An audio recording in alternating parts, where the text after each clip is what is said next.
All right, I've got 5 after. Let's get started. So, announcements from folks.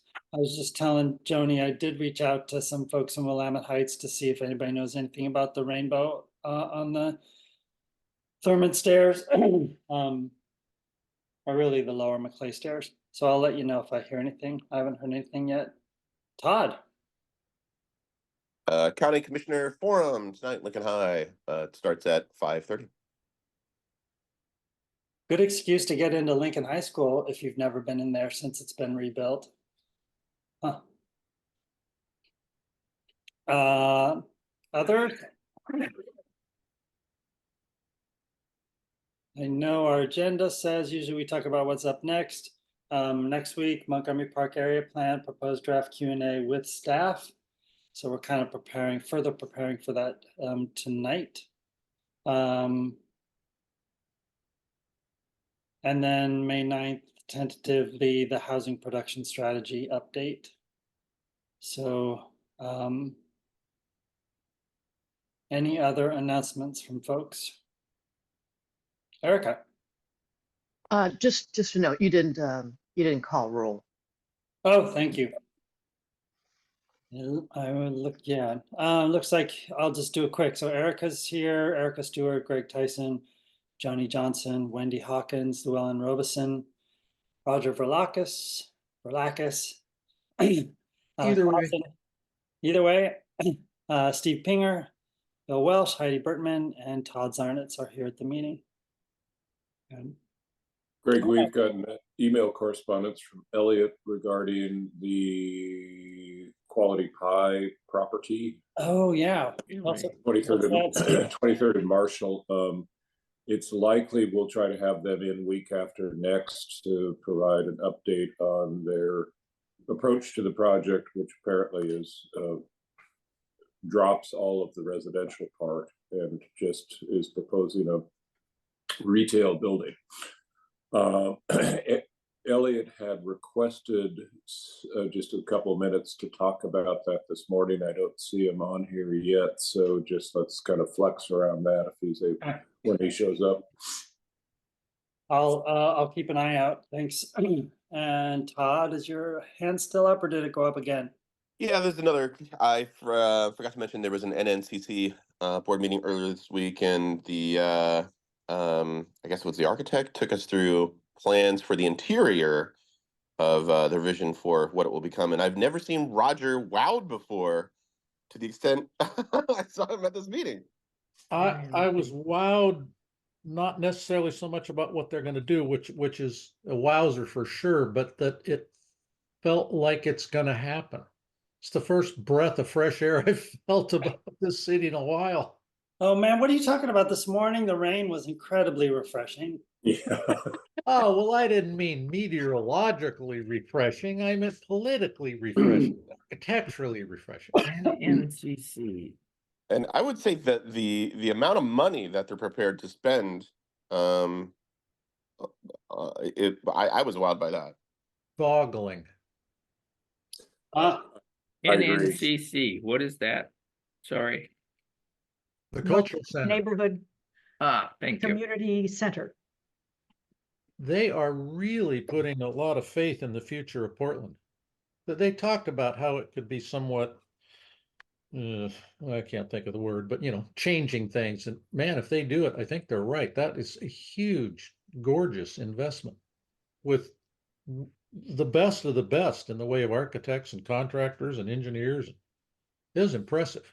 Todd, was there any pictures or drawings you saw? There were. I don't know to what extent they're public, but it was very slick. I can send a couple to you, Greg. Okay.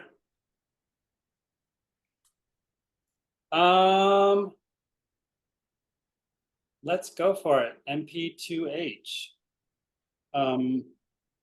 Did we write anything up? I've been sick again all week, or I don't know, allergies or something. So I've been really not checking email very regularly. But Steve, how would you summarize where we are today and what are kind of talking points moving forward? Okay. the as you're aware from the meeting last week, the proposed draft has been issued, and they are seeking input into that. Just practically speaking, their presentation last week absorbed all of the time in the meeting, and they had intended to have a good chunk of it be Q&A. There was a little bit of Q&A that went on during the presentation, but we never really had that session. So we suggested that they come back in 2 weeks for a Q&A session. The idea being that we would be able to huddle up today and just kind of walk through what we heard last week and develop a set of questions and answers, or questions and answers, I suppose, that we might be able to forward to them and discuss with them next week. If I were to comment, I was interested that they were resistant in forwarding the slide deck from last week's meeting, which fortunately Richard had a copy of, that was the one that was distributed to everyone with this agenda set, but got an email from Barry this morning saying, sorry for the delay, we'll try and get something posted as soon as we can. And so I don't know, what's that about? And I say that simply because, the draft that's been issued is hundreds of pages in 5 volumes. And it just, how are you going to wade through that? So the only seemingly, route is to, that slide presentation seemed like it, was digestible. And so that was really necessary to being able to have, I think, any kind of meaningful discussion here this morning, or to try and even have a guide to what the volumes are saying. So there's that. But that also, in my mind, fits into what feels like an ongoing,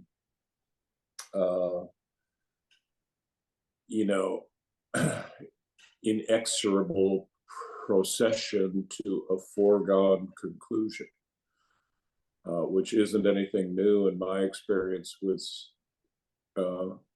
advisory committees to planning efforts in the city of Portland. I think much of the last comp plan review could be characterized the same way. We have provided detailed input into this plan and project for 5+ years now. And our input into the discussion draft that preceded this proposed draft was extensive, detailed, and I think meaningful. And it was a summarization of lots of meetings and lots of discussions, not only with staff, but with our neighborhoods and the ownership group.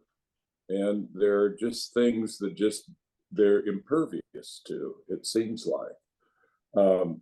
And so I had this sense, and I think I made a comment, 2 years ago with the discussion draft, that, is this really a discussion draft? Or is this in fact the proposed draft? And I would kind of make the same comment now. Is this really the proposed draft, or is this the pre-adoption draft, or the recommended draft? Because it just seems like we're kind of out of sync in terms of, really inputs and comments and feedback getting any traction whatsoever. I will say that, if you recall correctly, and this slide shows it, that the original proposal incorporated an area north and east of Highway 30 that, the project working group early in the going, 4 years ago said, just leave it alone. And they ultimately did. They reduced the project area to exclude that whole segment that's shown up 18th and 19th, and then under the freeway and into that area. So it's not as though there has been no influence. But I think there are things that we have questioned or challenged for a couple of years now that seem like they just zombie on forward. That's, you know, that's obviously my opinion. But I will say that the other thing that I noted in the notes that I had from last week is the one at the bottom, which says, seems like they're fiddling around with development standards to kind of respond to comments rather than potentially rethinking the underlying, to respond to comments rather than rethinking the underlying concepts. You know, in some cases, it seems like they're getting to these kind of tortured adjustments of density requirements and the impacts of upzoning and how they're going to mitigate. They're going to upzone, but then they're going to downzone the upzone and make requirements of the ownership group. And it just seems like it's, you know, going around in circles to get to a point where they can say that they're, you know, they're aware of what the issues are and are trying to respond to them and comment to them, as opposed to going, are we approaching this in the right way at all? You know, I mean, should the area east of 24th Avenue, for example, I think we have commented for years, seems to be functioning pretty well right now as a, you know, as affordable commercial space and incubating the sort of commercial experimentation that is, you know, stated as a goal for the city's economic development, which all gets brought into, I think, pretty significant question if you change the zoning to EX. And so we've continually gone, oh, just leave it alone, you know, zone the ESCO property EX, but don't go across the street. You know, that's what you already want is already there. So it's things like that, and I could go on and on and on, but that's not the point, to say the least. But I think it is the point to, you know, to really try to identify what sort of issues and questions we have. I will say broadly, I think right at the top of the list of questions is how much energy do we want to spend at this point beating on a drum? You know, I think it's a question that came up last week. I think it's a question that came up when Greg and I had a sit down with a couple of folks from the Columbia Corridor and the NEBA, the Business Association, just trying to sort out, you know, practically speaking, what can we accomplish as it goes to Design Commission and as it goes to the Planning Commission and then on to Council over the course of the next few months. What's realistic and what is a good investment of our energies? So I'll leave it there, but I think those are the questions. Steve, Yes. what do you think are the meta drivers for their forging on ahead and not hearing or not listening or not being moved by what this planning committee says? Do they have charges or goals that we are ignoring, or have they been given instructions? I know they have over at least sometimes said, you know, the neighborhood groups, ignore them, has been instruction they've been given by various and sundry of the counselors over years. And yeah, listen, you know, go pat them on the head, but don't forge on ahead because your instructions from us are far more important. What are those instructions? Do we have any sense of that? Right. I mean, I think there's a piece of it, Wendy, that has to do with just the hangover from the Udala years of, you know, the neighborhoods here are kind of managed, you know, that, yeah, with them all you want, but don't take them too seriously in terms of what they are saying in terms of policy if it's contradicting what the desired outcome is on the part of the city. And if I were to describe my theory of MP2H at this point in time, which I think is what you're asking, is what's driving this? You know, the interesting thing that I have kind of bumped into a while back, or we bumped into a while back, was that you know, the ownership groups, including at that time Unico, were fairly agnostic about the streetcar. They said, yeah, that's great, but you know, it's not central to our development plans. It's not a make or break deal for what we're planning on doing. We can live without the streetcar. And it seemed by that, you know, the city was much more interested in the streetcar than the ownership groups. And similarly, I think, you know, our head scratching about how in the world can they be upzoning all of this property without asking for a dedication of public open space. Well, it's if the ownership group doesn't really care. You know, the city's interested in doing this project and, you know, doing it with the sort of zoning that they're talking about. And the ownership group is, oh yeah, okay, go for it.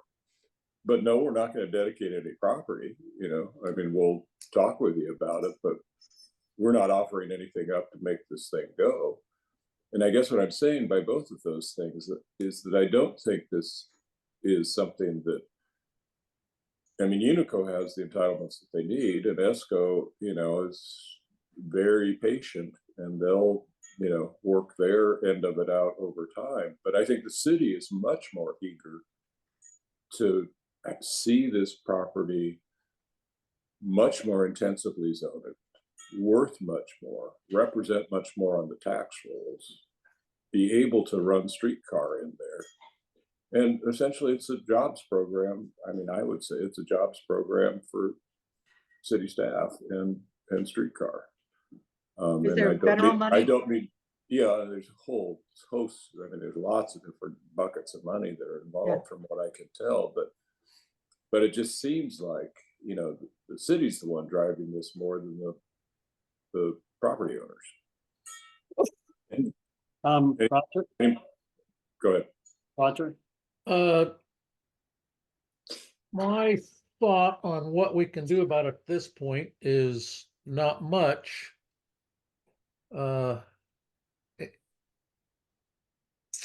It's as you said, Steve, it's a make work program, and it certainly adds to relatively unsophisticated council members' dreams of making Portland a bigger, better city. I think we should show up at council and simply oppose the whole thing, but not from a kind of caviling, not in my backyard point of view, but to suggest something better. I've mentioned it before that with that much money lying around there and Portland really needing a good bit of cheerleading, why that property hasn't been put out internationally for a designed development like commonly done in Europe with star power architects, and give it some sex appeal, for God's sake. Quit trying to get hit by the ball standing at the plate rather than swinging the bat. It's revolting to me how small beer the city of Portland is right now. And this could, I don't know that we'd have to say that to them, but give them something that's shiny rather than this bit of make work nothingness. I think that's all we could do. It'd have to be put properly, but oppose the whole thing and put up something better and see what they do, because maybe somebody will, hell, it might work. I mean, at this point, to continue the baseball analogy, getting on first base isn't going to do much. We need to knock it out. Something needs to knock it out of the park. So, it's my thoughts on the matter. Hey, Greg, Yes. can you go back to that urban design view? Yeah, go ahead, Todd. Well, I mean, a couple quick points. I think that, if we were gonna, I think there is an idea of like, we want something better, but also if you decide to, try to, block a plan like this, you could end up with something far worse. And probably what we end up with is a bunch of, FedEx warehouses and Amazon distribution centers and stuff like that. That it kind of immediately brings to mind the down on 17th and Hoyt, the developer, there was a plot of land there. The developer wanted to put up like a boutique hotel or something like that, and the neighbors were aghast, and they ended up with, Section 8 housing or whatever it is down there. So, I mean, they ended up with, and there was all kinds of crazy stuff going on down there. So they ended up, they were like, well, we want something better, and they ended up with something far, far worse. So, I mean, there's, two sides of that coin there too. And I think that, if we do, are we quibbling about this plan? Is it just like it's just meh? So we're sort of just opposed to it, or do we have like a huge, overwhelming concern for the future of the neighborhood here that it needs to be staunchly opposed? Like, if we're just quibbling about, kind of minor details about the plan that we think should be better, then listen, we're just not going to get everything we want ever. Nobody does. And then two, I think, what kind of my thought about like the open space, I think everybody kind of understands that we don't understand why that's not like an integral part of the plan. And, a lot of land here is being scooped up by the city as far as, putting streets in, and then the streetcar thing and this and that. And those right of ways don't currently exist in any function. It's, the city is going in and taking that land from private owners basically as a part of this plan. So they're already scooping up a tremendous amount of, acreage for their own purposes. And I think it would be hard for them to say to the private ownership group, well, and we're going to take more land too. And I think that's one of the main things we're struggling with here. This is privately owned land, and to what extent can we tell them what to do, and we don't really have a lot of rights there other than kind of laying a framework of some potentialities that they can choose to do or not. So I get the sense that we think we can do more than we can, and if we have an okay plan, that's better than it continuing to be a wasteland and, post-industrial wasteland, or, some sort of horrendous, distribution center area in which it's properly positioned to be, I mean, that's a better use of that land than, mixed commercial, because you're right against an interstate there. So, we need to be careful here and understand that, things can go worse than this. And this is, in my view, okay. Steve? A couple of comments. One, Todd, your question about we don't have much say in it. Yes, you're right to an extent. However, as soon as you get involved in the sort of upzoning that's being proposed here, that's a huge shift in creation of a public asset that we do have a stake in, we do have a claim to. And I think, traditionally has always been coupled by attending public benefits that have been, schools, parks, and other public infrastructure.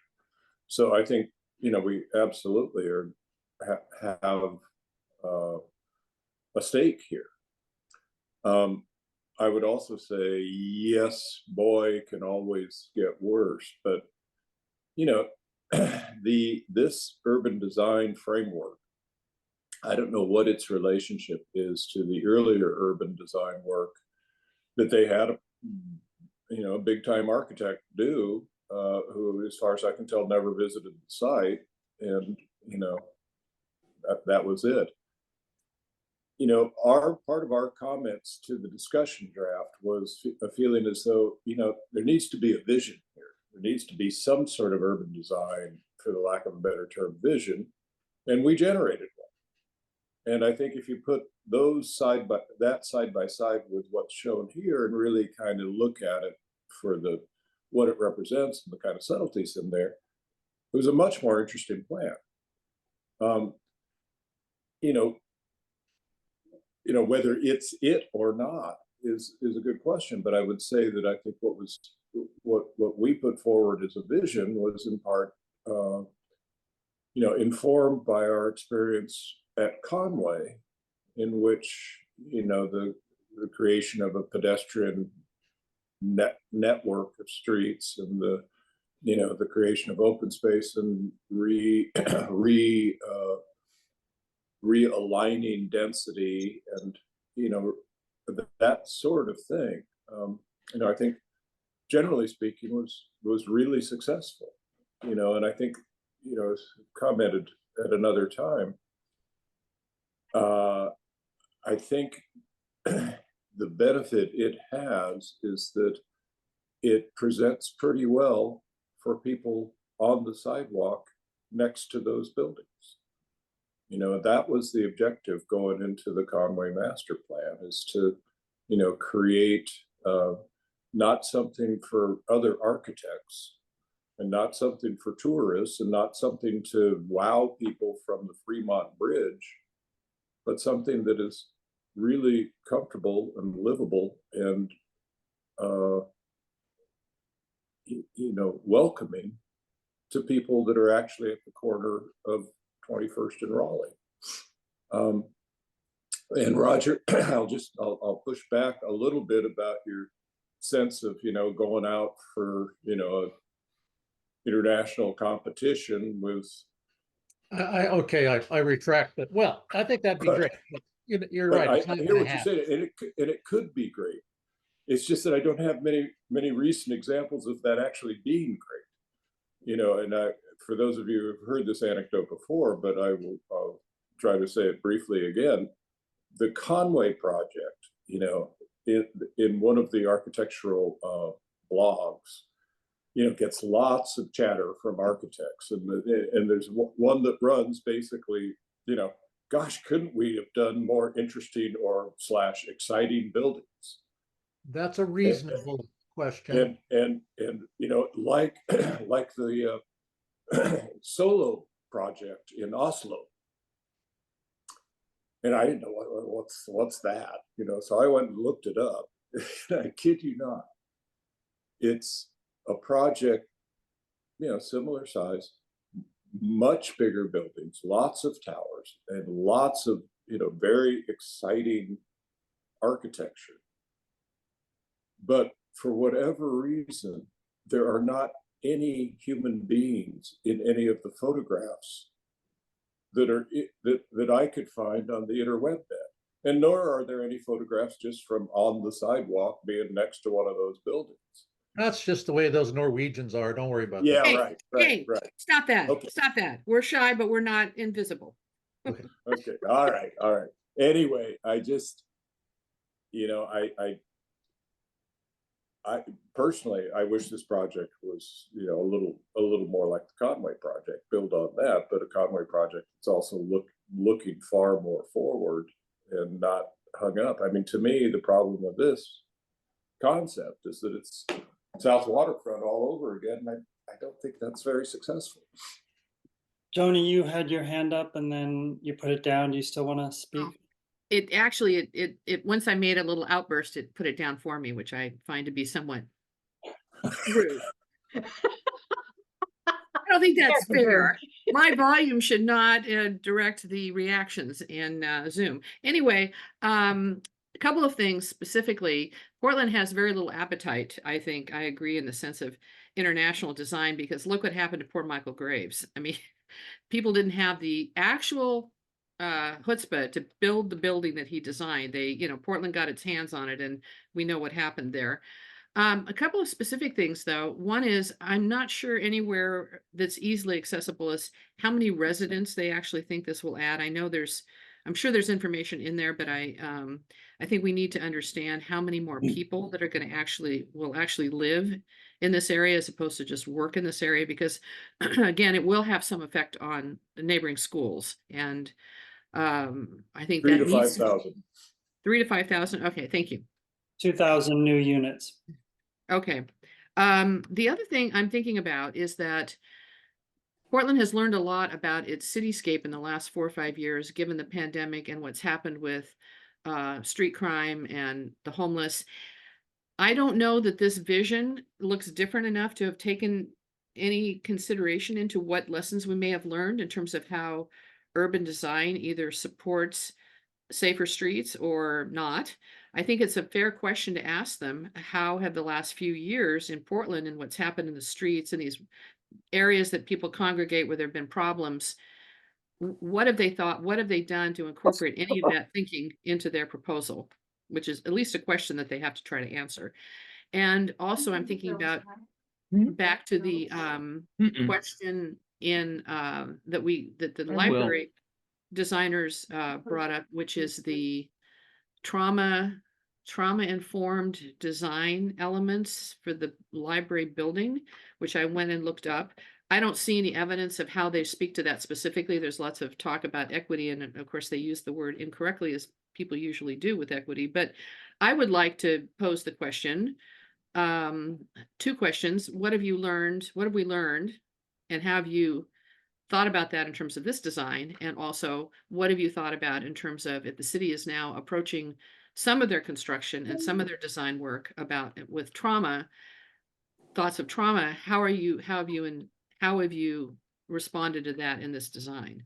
Because I don't pretend to see it, but I also think it's fair to ask them. And it's at least a question we can ask that maybe will make them go back and come up with an answer and scratch their heads a little bit. And it still doesn't, to me, articulate to the neighboring area. And while Slabtown has, or Conway has areas that are very successful, this kind of feels to me like someone who didn't work on that project, that this is very similar. And do we want to replicate something that's so close by? What have we done that's kind of different, aside from having Montgomery Park sticking in the middle of it and the Jolly Trolley running through, which again confuses me, but The those are Jolly Trolley? that's what I call it. That streetcar. It's the Jolly Trolley to me, because that's it. It should have a little smile on it. Whenever they draw it, they should have a little smile on it and Well, it make has it. a little face on the front, you know. Well, I know, and it should be Yeah. bigger and it should be bolder. Yeah. It should look more like a Disney character, because that's what I think. That's what I always think about when they say, "Oh, this will solve all of your problems." And I do have an agreement with the woman who said commented a couple meetings ago. They don't feel as safe as buses for single people at night, single women at night. They don't seem as safe. So Okay. anyway, those are my thoughts. And I will now be quiet because my hand is still down. And so Zoom is punishing. I'm in timeout. So Wendy, you had your hand up. Did you want to speak? I was just from experience I was involved in reconstruction efforts in New Orleans in the 9th Ward after Katrina. And some of the funders, some of the young studs from Silicon Valley put in a whole bunch of money and invited young architects to design new housing for the 9th Ward. And they allowed them to just be very inventive and come up with really great new housing. And oh my God, no one would ever want to live in those things.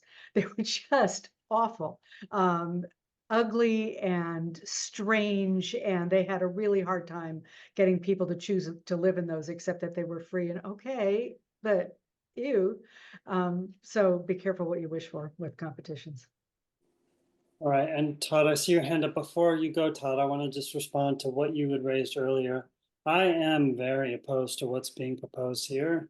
And the elements of it that I continue to be opposed to are the lack of park space that allows for full-on recreational activities on the part of people who play softball or baseball or soccer. And I'm opposed to the streetcar extension as its current route is designated as traversing through the 23rd and Thurman Vaughan 405 intersection.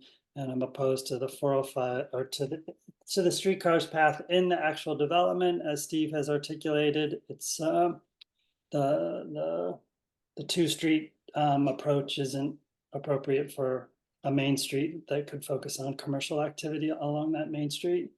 And I don't know, there's probably a few other things, but that's at the heart of my opposition to what's going down here. And I guess at the risk of repeating myself any number of times, I would say that there is a history in development of requiring developers to, in exchange for the densities and land values that they receive through rezoning, to give back to the community in certain ways. And that's how the parks in our city were developed over time. And as I've said a couple times now, they were developed with certain residential densities in mind to serve those park level, to serve those residential densities. We are a long ways from serving our residential densities with active park space, with this project, and even with what we did in Slabtown. So that's where I keep coming from with this, and I think with what Roger said earlier on, I would support us going to council and planning commission and council, and probably with NEBA and other partners fully opposing what the city is proposing here.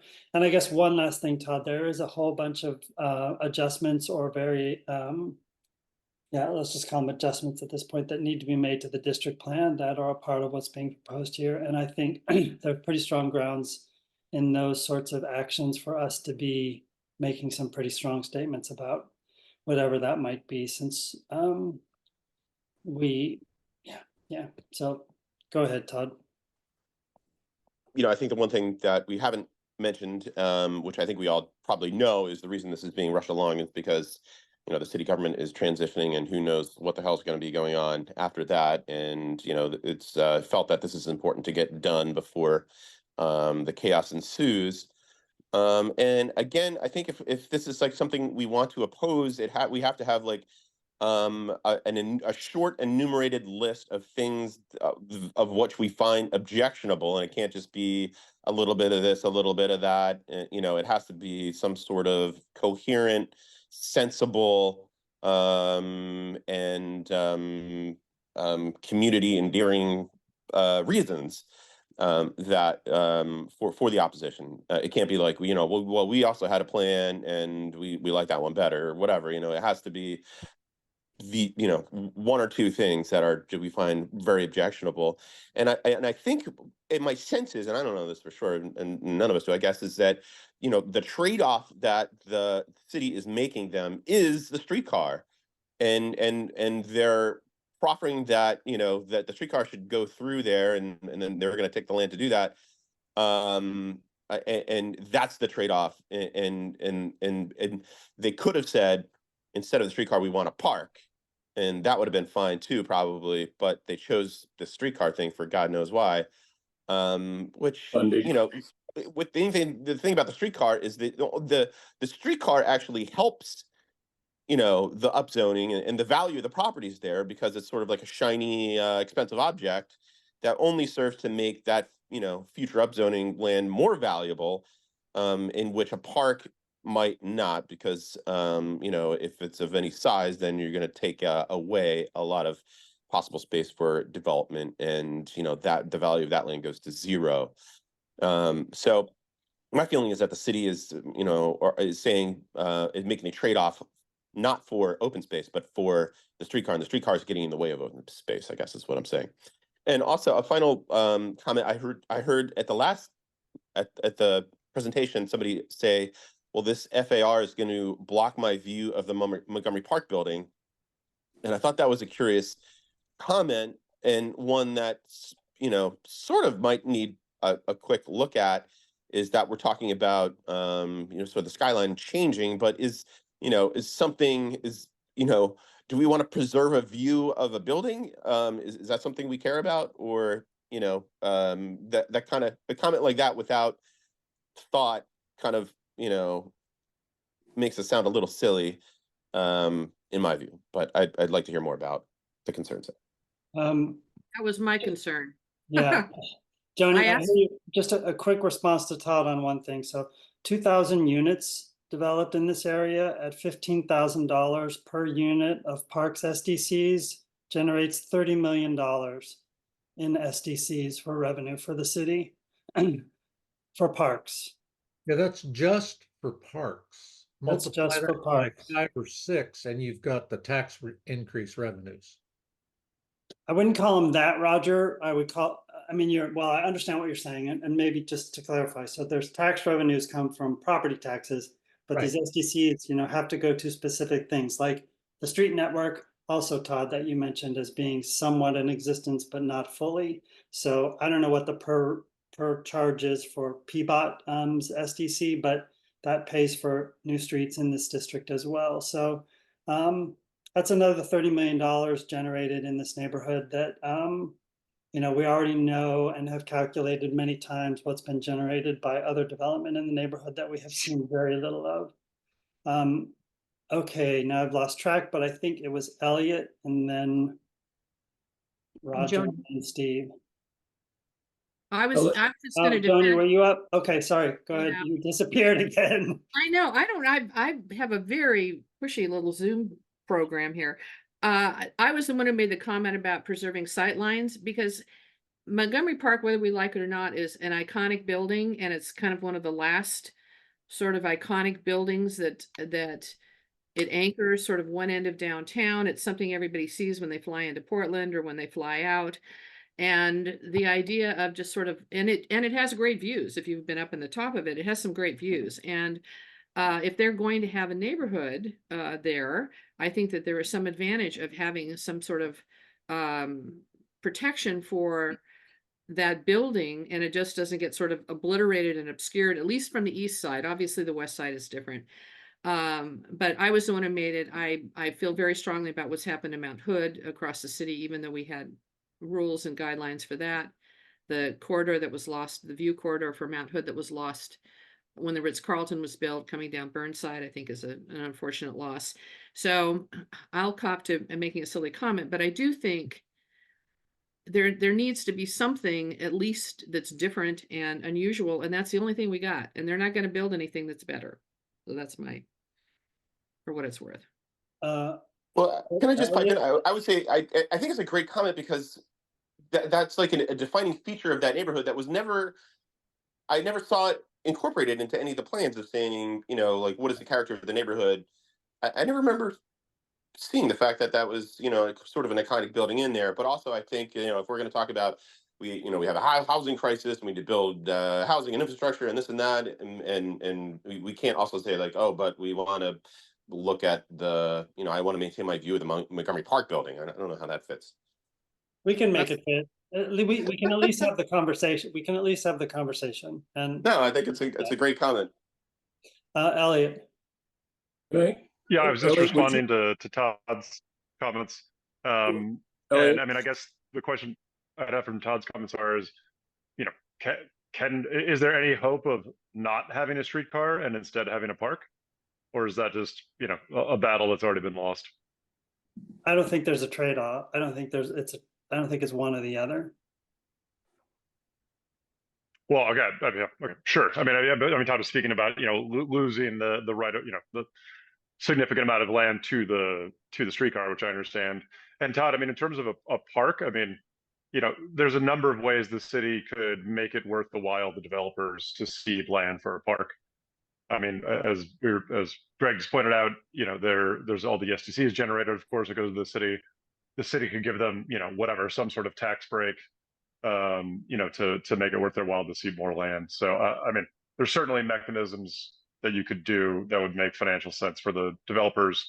And I mean, as a developer, I would be delighted to have a park adjoining one of my buildings. So I think that's a big selling point. Yep. Steve, and then Elliot, now that you're here, we will get to your comments on the 23rd block. We can do it at the end. Yeah. Steve? I just wanted to follow on what Todd was saying about, being able to identify a couple of specific issues that, may be able to articulate with enough strength to be able to move the needle a little bit. And when we met with the Columbia Corridor folks, and this was very informal, but it was absolutely the same question is, okay, if we can summons the energy, what do we focus it on? And it was the same kind of conclusion that you got 2 or 3 elements to or aspects of this plan to really, to try to influence. And the 3 that we came up with, and mind you, these are big buckets, but the three basic aspects of the plan are, as we've discussed here a little bit. One, upzoning, affordability, and apply upzoning areas that don't need to be upzoned. Is basically it. Why are we upzoning areas outside of the ESCO property? Secondly, the whole realm of transportation planning, because I think the thing that keeps getting lost in all of this that we keep pointing out is that this area is a dead end. It is not part of a broader network of public streets and transportation that would exist elsewhere in the city.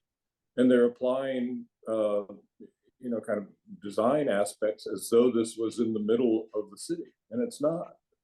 So we don't need one-way streets, and we don't need, bike lanes displacing curb parking on main streets. And, the routing of the streetcar is a whole other story. But in any respect, I think that's 2. And then 3, the whole idea of public benefits, as was just discussed and has been being discussed for years now, that what is the public infrastructure that is being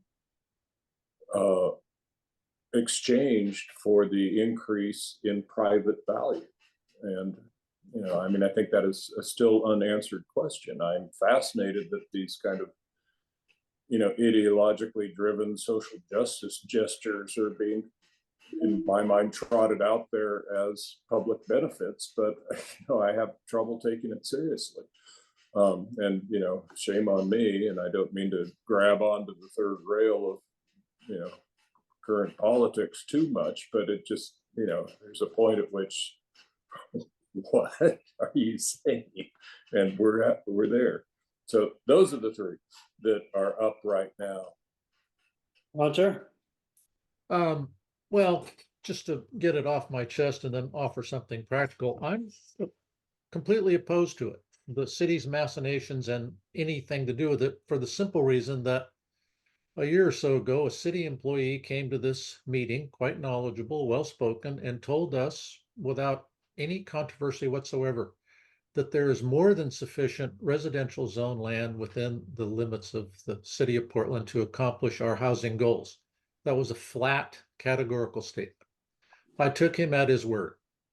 So either he is completely full of shit or something is amiss here, because if that's true, why are we doing this? That underlies all of my kind of dismay with this.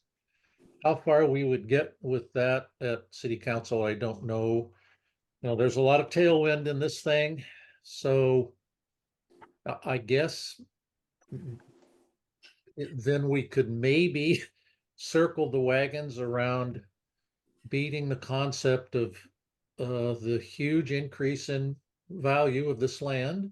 Certainly has enough pennies lying around the edges to have a public park. Not maybe, not after negotiations with the developers, but yes, as a condition of, period.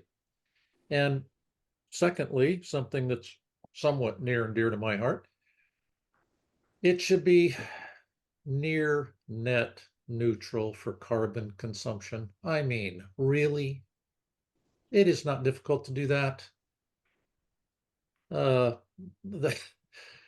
If we just ask for those 2, a park and near net, not net, that's a silly ass concept, but near net carbon neutral, independent, third party verified. I could go to my grave a happier man. And we have, Roger, 2 years ago at least. Erica? Well, just to Roger's point there about a city planner told us that there was enough residential space available for the housing needs of the next whatever. I feel very strongly that what we need is middle housing, not large density housing. I mean, look at the character of the neighborhood that just abuts it on the other side of Vaughan. You know, that's very successful. That kind of atmosphere where you have, you know, duplexes, triplexes, that sort of thing. And then you have a low height commercial district. That's the main street there on Thurman, really, right? So if they want to replicate that, they need more pedestrian spaces. And I can't agree more adamantly that there needs to be a park, a real park. And I think that's the highest priority because there's so much density has gone in and we can't even develop that little Pettygrove thing. So I think we should be very strong on that. That's just my opinion. Should also have a swimming pool. Yeah, we have talked about a community center Yeah. here. Yeah. And I think we shouldn't lose sight of that. I I mean, go ahead, Elliot. Greg, can I just make one comment? I mean, to me, the general point I think that needs to be made is that if we're going to add 3, 4, 5,000 people to the neighborhood, there needs to be some sort of adjustment to public amenities to accommodate those new people. I mean, that it just doesn't seem like there currently is in this plan. Yeah, That's a good way to put it, because the streetcar only makes it, well, that's not a public amenity. It's the cart's after the horse there, or the other way around. We can hop on the streetcar and then go to Slaptown Park. Yeah, right. That's it. That's the solution. non-existent one. I'll, for the sake of beating you all over the head, I'm going to share my screen. We've got both sites here. Here's Wallace Park, two double blocks, and here's a big part of the ESCO site that would be 2 double blocks. And again, the point I've been making, I think you guys are getting it, but look what the development pattern around Wallace Park was built to support Wallace Park and Chapman Elementary School. The density of housing. I acknowledge that the residential intensity of residents, people, was greater when people were having 3 to 5 kids instead of 2.1. So there is that difference, but nevertheless, I think it's comparatively speaking, there's a lot of capacity here for housing in the sense of what's shown in the vision document we were looking at earlier, where we should ask that question about what's the density of units per square foot of open space or whatever it might be, and does the city have any sort of commitment to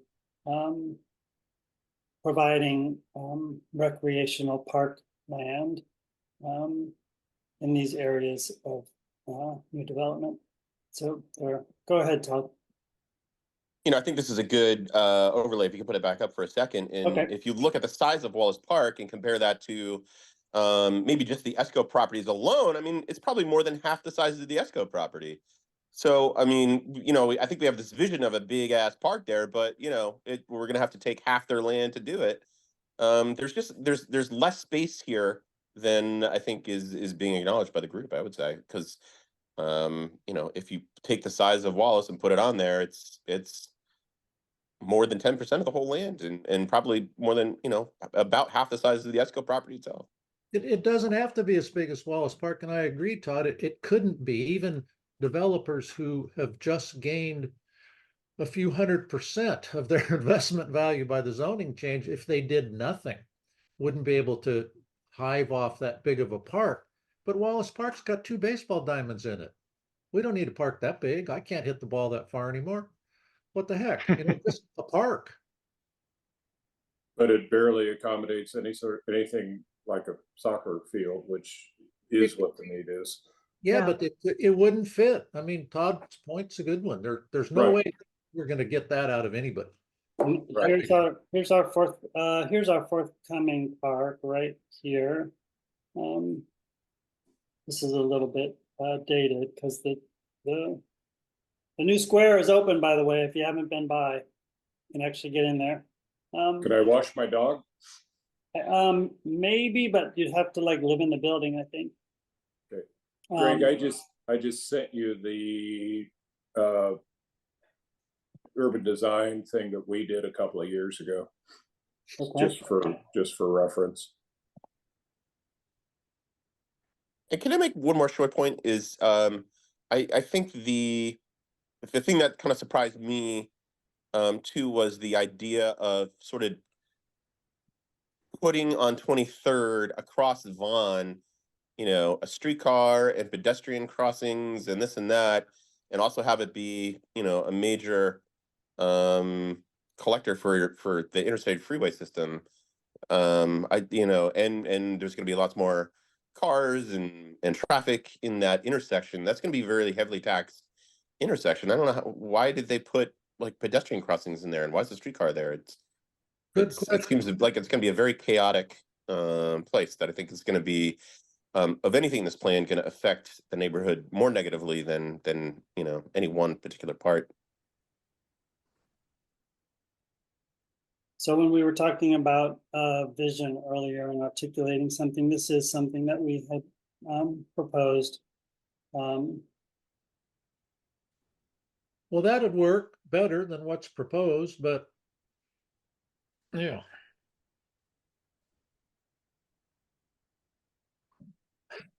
I So like the next, comment that the railroad tracks are private property and therefore we're off the table for discussion. At last week's meeting in their printed materials to one of their answers about utilizing those tracks as some sort of kind of cool looking walkway through the neighborhood. I don't think that's Union quite Pacific right, is Roger. gonna Do get you? rid of them. Jesus.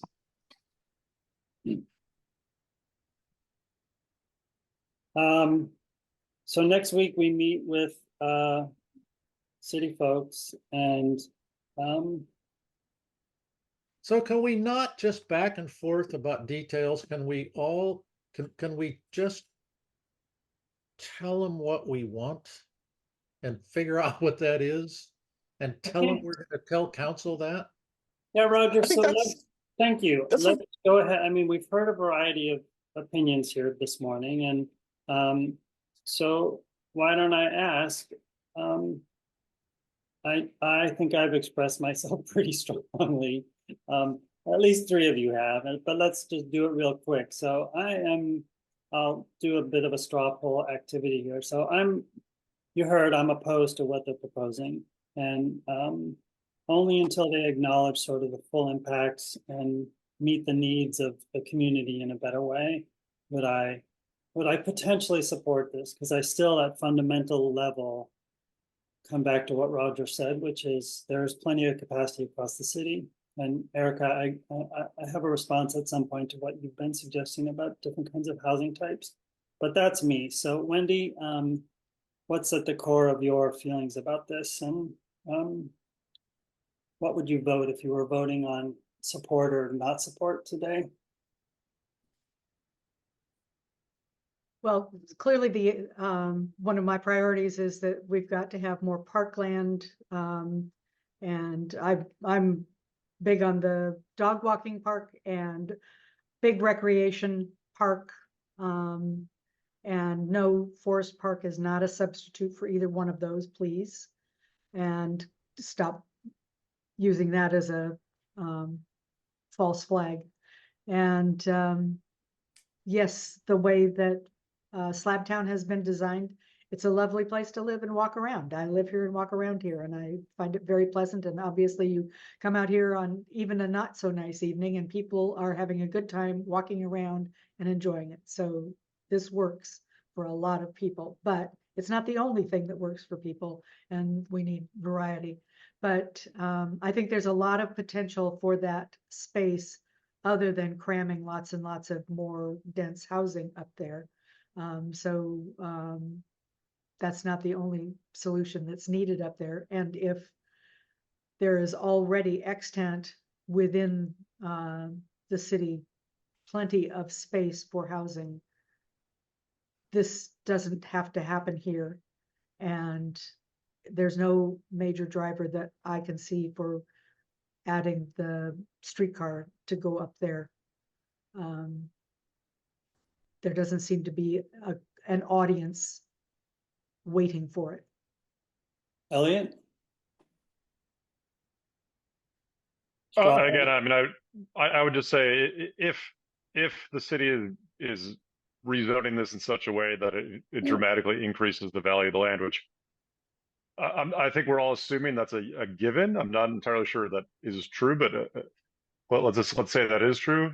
Then, you know, that we are going to add 4,000 or 5,000 people in the neighborhood. Then obviously you have to do something to respond to that increased population and have public amenities for those people to utilize. So, and I just think we aren't seeing the public amenities being included in this plan, and you know, for that reason, I would oppose the plan as it currently is. They can't have ours. Steve?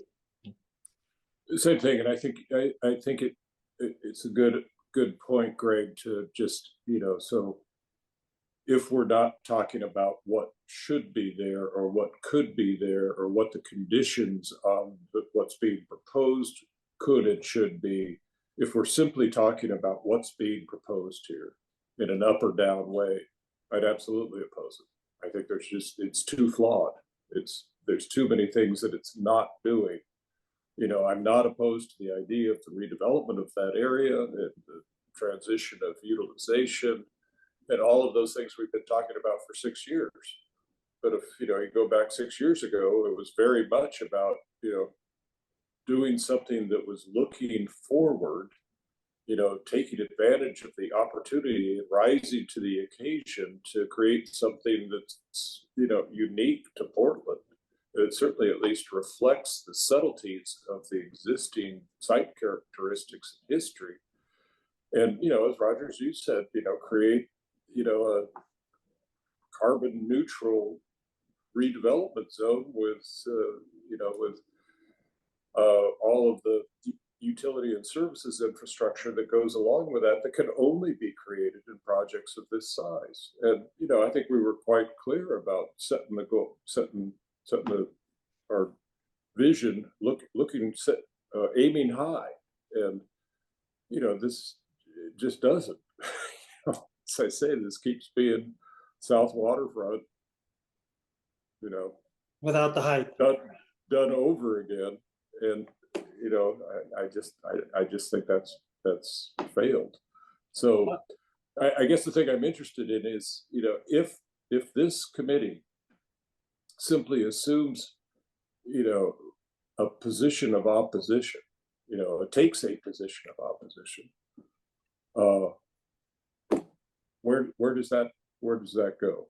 And because I you know, oddly enough, I don't think the city and staff have been considering that, you know, that, you know, we just kind of keep meeting with the neighborhood and they'll keep asking for stuff that we won't give them, and then we'll get the thing adopted and thank you very much. But I think I want to finish this straw poll, Steve. okay. Roger? I'm a little confused on tactics here in that I oppose it for reasons I've outlined more than once. However, for what several people have just said, very resonated with me, it is, as it is, it's thumbs down. But if it has to be, then it could be thumbs up if it had a park. And for me, carbon neutral, and kind of thirdly, the streetcar / why is it where it is at the edge of the neighborhood, which makes no sense whatsoever. I don't know how much of those things the council's going to even remotely understand. They're a different set of folk down there.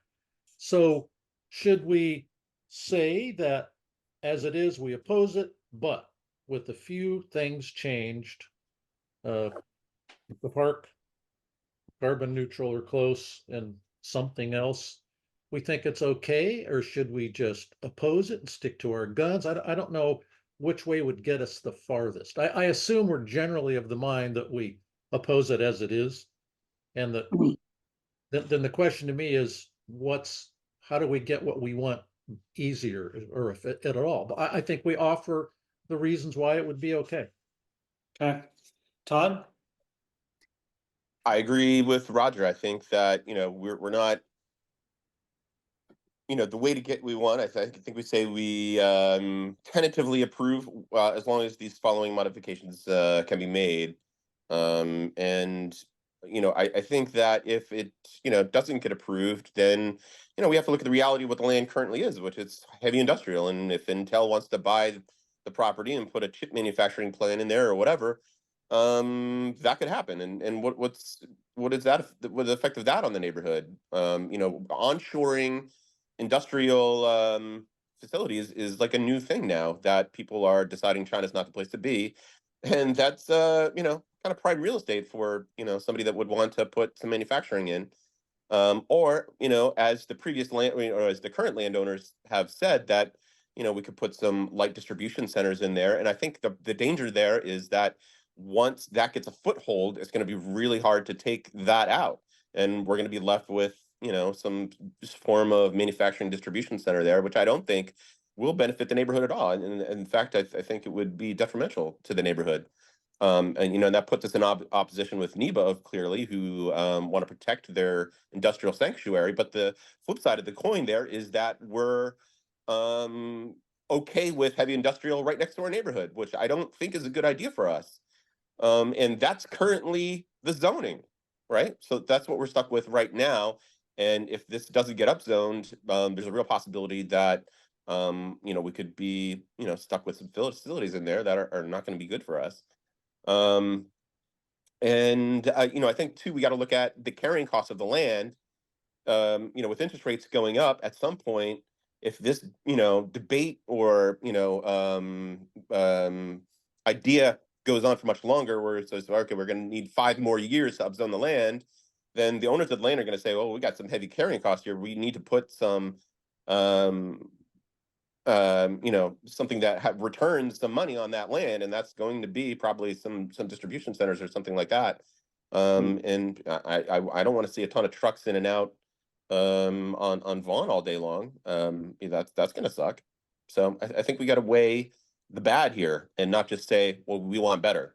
I think we also need to say, well, certainly we don't want worse. Okay.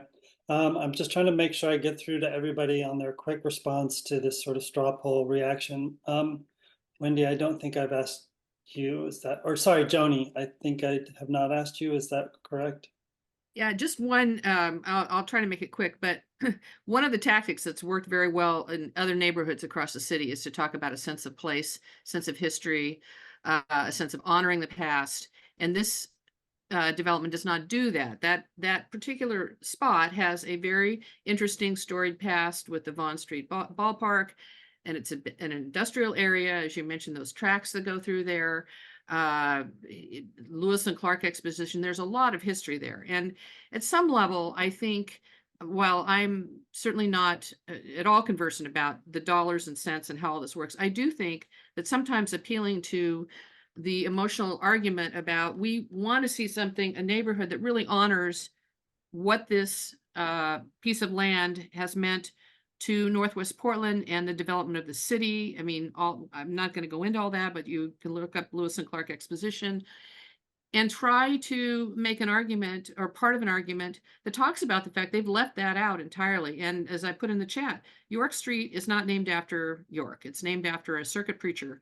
And so that's fine. They can make that story if they want, but it does mean that there's a story here, and there's no story about what they've designed that doesn't honor the sense of place. And every other neighborhood, we can look at the library developments or anything else, they all want to honor a sense of place. And I think that's really important. And that goes to the heart of Northwest Portland in general, when we sort of saved it from what some of the planners were trying to do 40 years ago. So that's my emotional appeal. And some of you, Roger, I'm sure you remember some of that stuff too. Yeah. Oh, you mean you don't want a freeway that would go right down 23rd Avenue and through where Good Sam is now? Were you one of the people that opposed that harebrained idea? And right down Oh, Vaughn. God help Yep, me. Yes, that I too. did. Bill was there. Erica? Straw poll? Oh, I thought you were just asking members. No, I'm gonna ask all of you. Well, okay. I don't have strong feelings like some of the members do about rejecting this plan outright. I think Todd's comments about it could be much worse. And I just put in the chat, what about the Montgomery Park's west side parking lot to develop as a park? I'm not sure.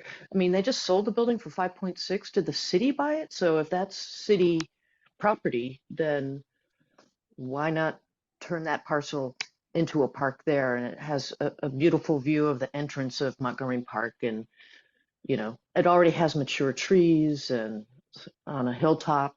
It's quite nice. But so that's where I am. Okay, Llewellyn?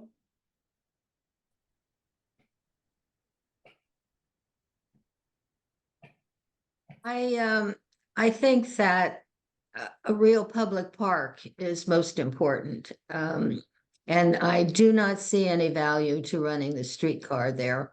I mean, to the public. There may be tax benefits, but if the streetcar runs through that area, of course, TriMet will reduce the bus service that exists now. And I'm not totally opposed to keeping that area more as industrial than residential, even though I live 2 blocks away. And but there's industry and then there's industry. And I would be more in favor of smaller businesses. And I don't know that having a distribution center would be a problem. Anyway, I'm not terribly fond of the plan as it exists. All right, Heidi?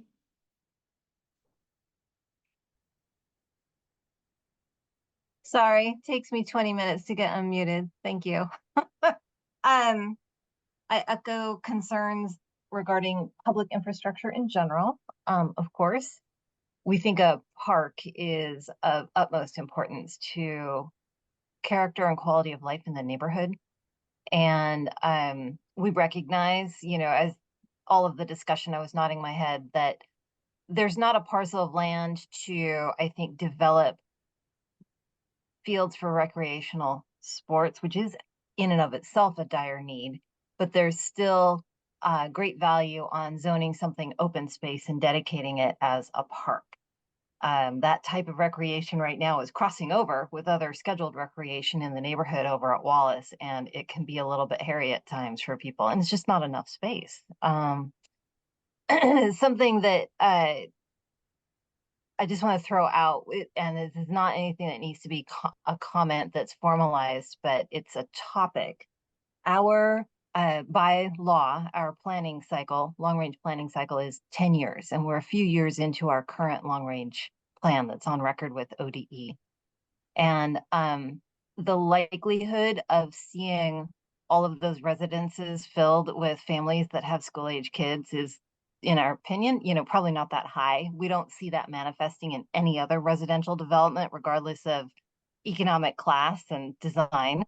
That said, if there really is a significant density change in that part of town, it would push on our current boundary layout and how we manage catchment areas for our schools in both the Lincoln feeder pattern and the Roosevelt feeder pattern. And it would just take a lot of work to crunch through the data and the implications so that we could support that kind of capacity change. But I also see that as like a 20-year planning problem, not a 2-year planning problem. Last comment, as a former resident, as one who is employed in the neighborhood, one who has a business on the fringes of the neighborhood, streetcar has pretty low value in all of my experiences. I see what it has done for the neighborhood from a tourism and kind of leisure perspective, but as a utility, I was stuck taking that thing to work. It was the most inefficient, obnoxious. I ended up walking half the time, right? Like that's just not very useful. And either because it was slow or overcrowded. So I think if I were to compare from a residential kind of lens, the value of park compared to streetcar. Park would win hands down. Reduces crime, increases overall quality of life, value to surrounding land, regardless of its use.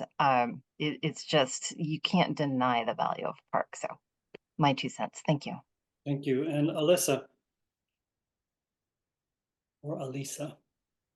Hi, yeah, Elisa. I wasn't expecting to have a say here, but I agree with all the comments have been really, really good. I mean, I'm just learning about this today, so I don't have a lot of knowledge about it, but I definitely agree with the parks. Vote for the park. Community center, we don't have one here in Northwest, except for way up on the hill, but we don't have a community, like a real community center where people can go and swim and play basketball, that kind of thing. And I guess I also thought the community partners, I think that was something on the slide. I thought that was an odd group and a kind of a small group. I feel like they're not including enough community partners. And then the last mention about the schools, I mean, what's PPS saying about that, adding, more, possibly more students to that area? I don't know. And I'm also puzzled by all the we have all this new development in Slabtown, and there's a lot of empty commercial buildings. Like a lot of storefronts are empty. So I'm just curious about that, why we're building more, but what we have now is empty. Yeah.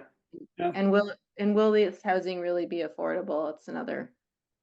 That's another question I have. Like, will it really be affordable? Yeah, good question that we can probably get data on, because there's definitions around that. Steve, you've had your hand up for a while, so thanks everybody for weighing in. Appreciate the thought you're bringing to this, and all your perspectives. So Greg, what I'm hearing, I think fairly consistently, is in response to your question, is that there's opposition. And I think what I'm interested in is I do think it's time for this committee to come out opposed to what's being proposed. I think we have spent years now saying, well, we support it if this, and we support it if that, and it's been ineffective. And I'm not sure that direct opposition is necessarily going to be effective, but I think it may well change the conversation a bit. So I think Greg would want to be prepared to relay that position on the part of the NWDA, and fully aware of, that I think there are things that can be done to get more support for what's being proposed there, but particularly in the absence of parks, that seems to be the consistent piece.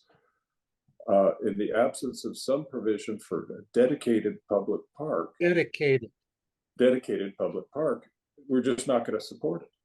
And I think there's lots of other things, but they're kind of less apparent or less a priority than the provision of park. Todd, I fully appreciate your concern about getting something we don't want by doing that, but I don't. Heavy industry is not going to relocate there. I don't think that's the comp plan changed that. It's an employment zone, not a manufacturing zone at this point in time. But I think the prospect of it becoming a distribution center is not far-fetched at all. But it's not a bad place for a distribution center. I mean, all other concerns. Would I prefer that? No, of course not. But at the same time, I too am exhausted of fiddling around with this thing. and, trying in good faith to provide meaningful input to this process, and ended up feeling pretty marginalized. So I think what I can do next week is just start off with a statement about where we are, given how people have expressed themselves today around the straw poll, and I might nuance that a bit by saying, we do fundamentally struggle with the need for this additional housing capacity in the city. And there's a thread of that underlies what you're hearing from us in terms of our overall opposition. But more broadly, our opposition is to what you're proposing. And then nail some of the points that we've made around parks and transportation and design, with a concern about what happens if it doesn't go in the direction that the city is proposing. Roger, and then I want to give Elliot a chance to give us a real quick 2-minute on the donut. Could I just mention that would be in concert with NEBA's opposition to the project as well? Yes, so yes. The two affected neighborhoods would both be taking positions of opposition. Yeah, yeah. Not that I'm known for tact, but Oh, you are. thank you. That's very What tactful. everybody says. I'm picking my teeth. Yeah. It would be difficult for me to do, but one of you silver-tongued devils probably could manage to make it not that the people that show up at that meeting are the bad guys, somehow an innuendo that they were just following their marching orders would probably be helpful in getting their support. They may not like it much either. I mean, they're pretty smart folks. I can't believe they're rabidly in favor of this. So if it would need to be couched fairly gently, we need to tell them flat out that we oppose it and why, and tell them that we are going to go to council. Not maybe, we're going to go to council. Because they're going to show up with this draft. They're not going to change the draft between now and when it shows up at council. We can't rely on them to convey our concerns. Their ship's already sailed. Yeah. Mm.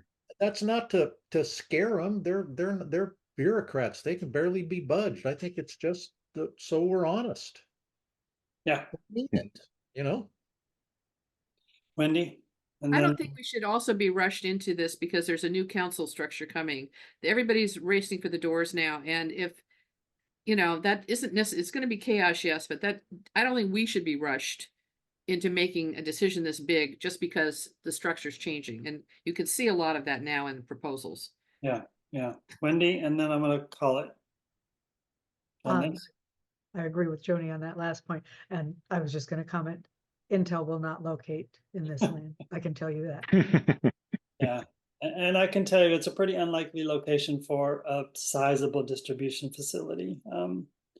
There's pretty strong street network limitations from the work that I do. So, okay, Elliot, tell us what's going on with Quality Pie.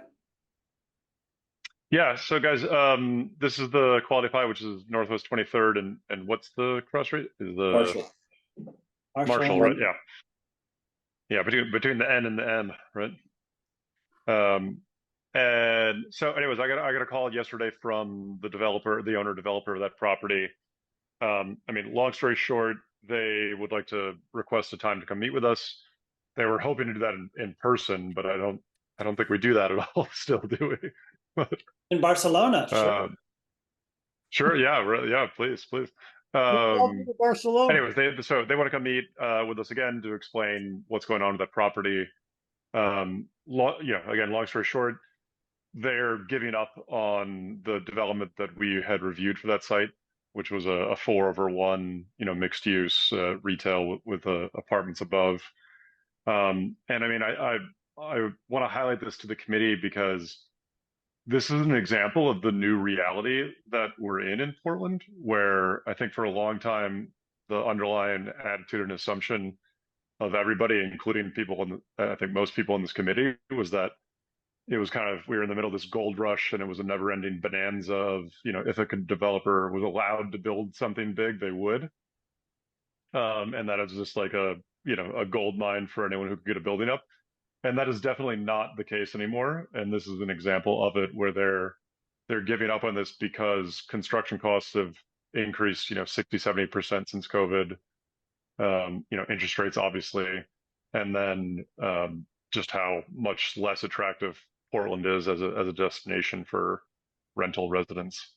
And those are the three factors they quoted to me. So what they're hoping to do now is to, stop it from being an eyesore and to put in just a single story of retail. Put QP back in again. Yeah, right. Yeah. Yeah. Let's sell some So- sugar there. So Elliot, I'm remembering when CE John put in the development at the southeast quadrant of 23rd and Lovejoy, which was also a one-story retail development at the time, and I can't remember how many years ago that was, but it was the same thing. They had much more capacity on the site, but it was unrealistic, unfeasible at that time to do anything more than they did. So we've simply cycled back 20 years, I guess. So. Yep. And so the reason, obviously, they want to come to us because they need our help a bit, because there's actually now the new zoning there, Steve, I'm sure you know, there's minimum FAR requirements, and what they want to do would be less than the minimum FAR. So they need our support to get an exemption to build a smaller building than they're by right supposed to build. So, It's a Elliot, really interesting conversation. would you check with them as to 2 weeks out if that would work for them? Sure. Okay. Can they be required to build the building so that it could support a second story at some point in the future? I mean, I think I said, you'll have to ask them. We had a bit of a conversation about that. I mean, I certainly think they hope to do more with the space, sometime in the future. But I mean, their comment was, we don't expect it, from what they can tell now, they don't expect the situation to change in the next 5 years where it would make sense to build a larger building. How about a park? Yeah, kind of narrow park, wouldn't it? It's not all that Yeah. deep. So. For lawn bowling. There you go. It's a There you great idea. Or a community Cornhole. center, small one. Yeah. Thank you, everyone. Meeting is adjourned. See you next week.